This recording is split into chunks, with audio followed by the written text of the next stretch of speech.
안녕하세요. 호주 와인 마시는 와인에 빠진 코알라입니다. 자, 오늘 마셔볼 와인은 그란트 버지에서 나온 필셀 올드바인 시라즈 2016년이에요. 길게 끌 거 없이 바로 들어가죠.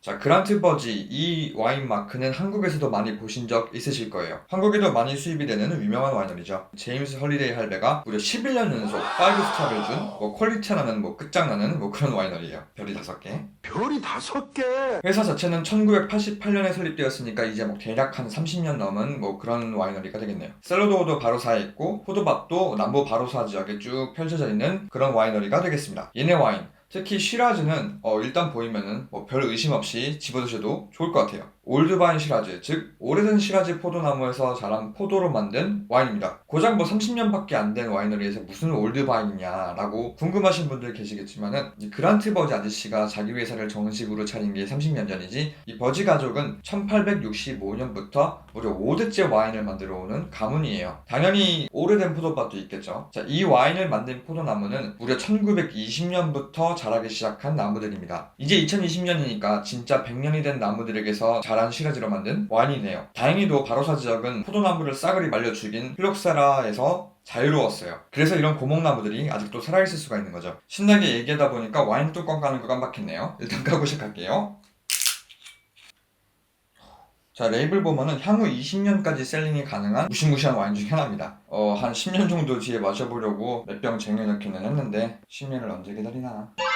자, 올드바인이라고 해서 특별한 맛이 나는 건 아니에요. 다만 나무가 연륜이 있고 뿌리도 이렇게 여러 갈래로 깊숙하게 박혀있다 보니까 기후변화 같은 외부 요인에 좀 유연하게 대처가 가능해서 포도의 품질이 매년 일정하다는 장점이 있어요. 그리고 포도가 열리는 개수 자체가 일반 포도나무에 비해서 좀 적어요. 그래서 뿌리들이 흡수한 양분을 몇 안 되는 포도에 몰빵을 해가지고 힘을 좀 이렇게 응축을 시킨 그런 포도를 수확할 수 있다는 장점도 있어요. 따라서 이런 포도로 와인을 만들면 좀 보다 안정적이고 복합적인 맛과 향을 가진 와인 생산이 가능하겠죠.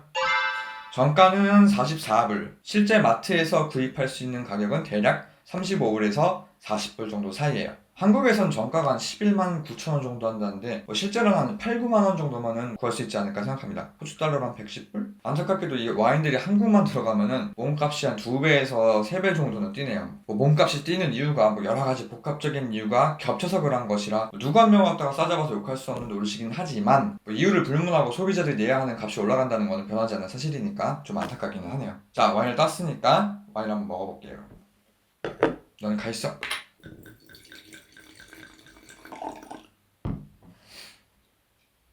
색이 잉크 같은 아주 진한 그런 색이에요. 검다고 할 수 있을 정도의 깊은 레드와 보랏빛의 그런 조화네요. 아직 숙성된 와인의 오렌지빛은 나타나지 않고 있어요. 아직 2016년이니까 향을 딱 맡으면 오 하게 되는 바로 그 향이에요. 다크다크한 자두와 베리, 커피향, 초콜릿 향 같은 좀 둥글 묵직한 향들이 조화를 이루면서 싹 올라옵니다. 아직 연지가 얼마 안 됐다 보니까 약간의 알코올은 약간 느껴지긴 하지만은 이제 그건 없어지겠죠 곧. 그리고 풋풋한 내음이나 이런 것들은 거의 느껴지지가 않아요. 약간의 바닐라 향도 나고 리코리스라고 하는 감초 향도 약간 이렇게 올라오긴 해요. 마셔볼게요. 당도랑 산도가 이렇게 잘 조화돼서 이게 뭐가 튀는 그런 맛이 없어요. 호주 와인 하면은 바로사 시라즈가 되게 유명한데 도대체 그게 무슨 맛이길래 이렇게 유명한 거냐 하시면은 멀리 가실 필요 없이 그냥 이 와인 드시면 됩니다. 바로사 지역 그 특유의 풀바디, 묵직하고 꽉 찬 질감과 맛이 그냥 쑥 하고 들어오네요. 자, 잠깐 상식을 말씀드리면은 풀바디, 미디엄 바디, 라이트 바디 이게 뭐냐고 좀 어려워하시는 분들이 계시는데 어렵게 생각하실 필요 없어요. 김치를 비유로 말씀드리면은 라이트 바디는 물을 많이 넣고 좀 깔끔하게 끓여내는 김치국, 미디엄 바디는 거기에 고기를 좀 넣고 물을 좀 조금 더 작게 넣어서 끓인 그 김치찌개, 풀바디는 물을 더 적게 넣고 김치국물까지 이렇게 넣어가지고 진하게 푹 끓여내는 그런 김치찌개 같은 느낌이라 생각하시면 돼요. 쉽죠? 이 와인은 올드바인이니까 묵은지 김치찌개라고 해야 되나? 그래도 큰 무리는 없을 것 같네요. 각종 배려와 모카 같은 초콜릿도 느껴지고요. 그냥 맛있다라는 말로만 표현되는 것 같아요. 제 주위 지인들에게도 많이 소개해준 와인인데 와인 초심자든 좀 잘 아시는 분이든 모든 사람들이 이 와인 뭐냐고 물어봤을 정도로 맛이 굉장히 훌륭한 와인입니다. 탄닌도 좀 둥글둥글하고 막 혀나 코를 막 찌르고 이렇게 강타한 느낌도 없어요. 전체적으로 좀 몽글몽글한 질감이라서 거부감이 적은 편입니다. 이래서 와인 초심자들도 충분히 맛있게 드실 수 있을 만한 와인이 아닐까 해요. 자, 이제 막 땄으니까 와인이 아직 다 열리지도 않았고 완전한 퍼포먼스를 다 보이진 않아요. 1시간 뒤에 다시 뵙겠습니다. One hour later. 자, 시간이 지났습니다. 왜 이렇게 1시간이 지났는데 이렇게 막 스펙타클하게 변화가 생기거나 뭐 그러지는 않고 좀 천천히 부드러워져요. 이렇게 막 곡선이 확 떨어지면 확 올라가고 이러지 않고 그냥 천천히 지금 올라가고 있는 그런 상태 같아요. 확실히 뚜껑을 열자마자보다는 훨씬 더 마시기 좋은 상태예요. 더 많은 향도 나고 맛도 더 부드러워졌고요. 이렇게 와인 자체가 맛있는 술은 마시고 나서 뭐 안주 같은 걸로 혀를 달래줄 필요가 없기 때문에 굳이 뭐 안주나 음식을 곁들일 필요는 없습니다. 저는 이 와인을 마실 때는 치즈 몇 장이랑 뭐 물 이렇게만 준비해가지고 마시는 편이에요. 하지만 오늘 이 영상을 위해서 특별한 안주를 한번 준비해봤어요. 바로 따단! 잘 안 보이나?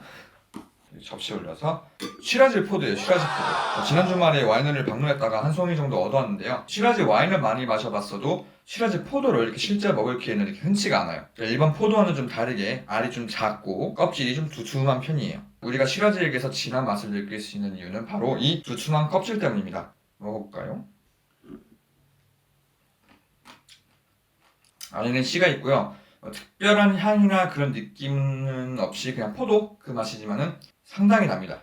우리가 일반적으로 먹는 포도보다 한 단계 정도 더 달다고 보시면 돼요. 이렇게 당도가 높지 않으면은 양조를 했을 때 뭐 13도, 14도 정도의 알코올 도수가 나오지가 않죠. 우리나라 캠벨 포도로 와인 양조가 힘든 이유도 당도가 충분하지 않기 때문인데요. 캠벨도 막상 먹어보면 단데 그것보다 좀 더 달다고 보시면 돼요. 아무튼 이 시라즈와 시라즈 와인을 함께 먹어봤습니다. 이 뒤에 있는 치즈도 같이.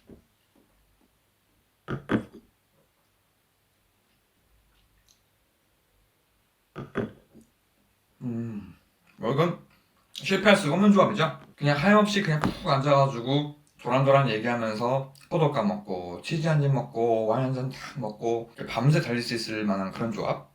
진짜 맛있어요. 특히나 이 시라즈 포도의 당도가 와인을 마시고 나서 나올 수 있는 그 특유의 약간 알코올 부즈나 이런 불쾌한 맛들을 싹 잡아주는 역할을 하기 때문에 굉장히 좋은 조합 같아요. 사실 뭐 이거보다 더 좋은 조합이 나올 수가 없죠. 시라즈와 시라즈로 만든 포도주.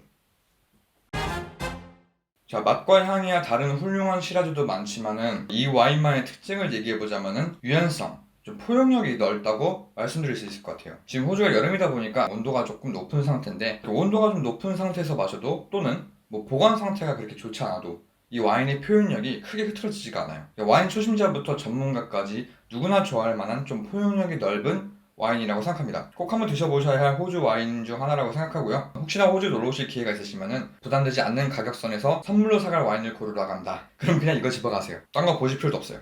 선물 드리실 때 서늘한 상태에서 1시간만 열어두고 드시기 시작하세요 라고 팁도 함께 주시면 참 좋을 것 같아요. 어쨌든 과일 폭탄 와인 계열 중 하나라서 진한 와인 맛보다는 좀 섬세한 맛을 더 추구하시는 분들께는 추천드리지 않아요. 근데 과일 폭탄이긴 하지만 뭐 차르본바 같은 미친 폭발력까지는 아니고요. 그냥 뭐 소소한 크레모아 정도? 10점 만점에 8.5점. 제 마음속은 9점 정도 주고 싶은데 0.5점은 나중에 이 와인이 병 안에서 숙성되고 나면은 주려고 아껴드립니다. 분명히 숙성이 되면은 더 맛있어질 와인이에요. 또 지금까지 찬양 1세기였는데 이제 와서 다시 안 마신다고 하면은 그냥 억울하죠, 억울로. 지금까지 제가 이 와인을 한 20병은 넘게 마셔본 것 같아요. 계속 제가 사랑했던 와인이고 앞으로도 계속 사랑할 와인입니다. 자, 오늘도 훌륭한 시라즈를 마셔봤어요. 호주에 살기 때문에 이런 훌륭한 와인들을 좀 마음껏 마셔볼 수 있다는 점이 참 감사하게 느껴지는 오늘이네요. 자, 그럼 다음 편에 전 또 맛있는 와인 한 병 또 들고 찾아보도록 하겠습니다. 다음 시간에 봬요. 여러분 모두 치즈! 안녕!